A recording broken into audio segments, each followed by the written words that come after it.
is some fluid in the abdominal cavity, percussion methods are needed to detect them. So today we will learn the fluid percussion. The most commonly used method is shifting downwards.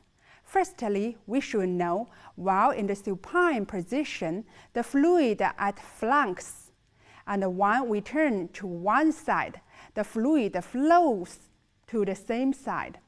So the downwards and the timpani sound changes with the changing position. While in the supine position, the lateral flank is downwards and the mid-abdomen is tympanic. Percuss along the umbilical horizontal line to the left until tympani shifts into downwards. Fix the finger there while asking the patient to roll onto the right side. Then the fluid flows to the right. The downwards at this point turns into tympani. Then do the percussion again toward the right until the tympani changes into downwards. Do the same manner to the other side. This is the shifting downwards.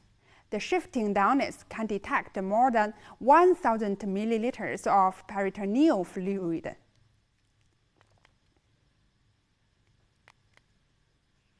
The next one is fluid thrill.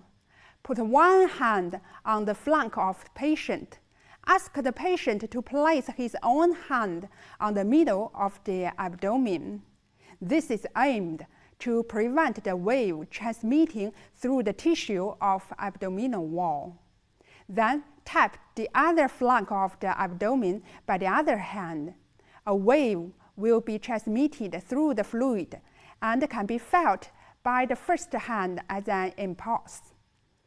The fluid thrill can detect more than 3,000 milliliters of peritoneal fluid. The third one is puddle sign.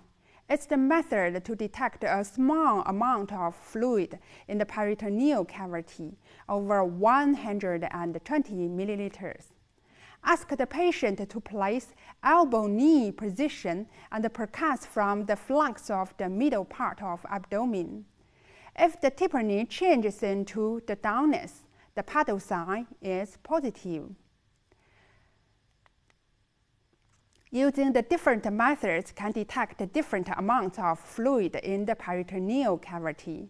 The puddle test detects over 120 milliliters, while shifting downwards detects over 1,000 milliliters, and the fluid thrill detects over 3,000 to 4,000 milliliters. There is a question. The big abdomen is presented in ascites or ovarian cyst. So how to differentiate them? There are three ways to distinguish them. First is the location of downwards and tympani. If the downwards is in the mid-abdomen and the tympani is at flanks, that is the ovarian cyst.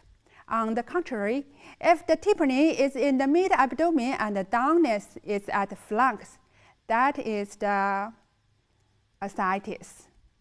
The second way is shifting downwards. Only in the ascites, the shifting downwards is positive. The downwards will not shift with the changing position in the ovarian cyst. The last way is the ruler test. So what's the ruler test? It's a method to detect the ovarian cyst.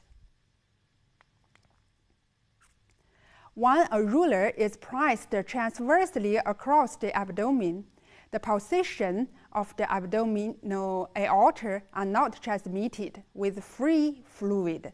If the fluid is enclosed in a tight cyst like the ovarian cyst, the aortic position will move to the ruler. Then you will feel the position of the ruler. That is the ruler test. If there is a pyloric obstruction, it can be detected by percussion splash. What is the percussion splash? It's the splash sound over the epigastric area. When rock the stomach by blottment method, The splash sound can be heard by ear or by stethoscope. Using the stethoscope is more effective. It exists while there is much gas or fluid in the stomach. The splash sound can be heard after drinking or eating food. Usually after 6 to 8 hours, there is little food in the stomach. But if the sound exists after eating or drinking over 6 to 8 hours, the result is positive and it indicates the gastric retention.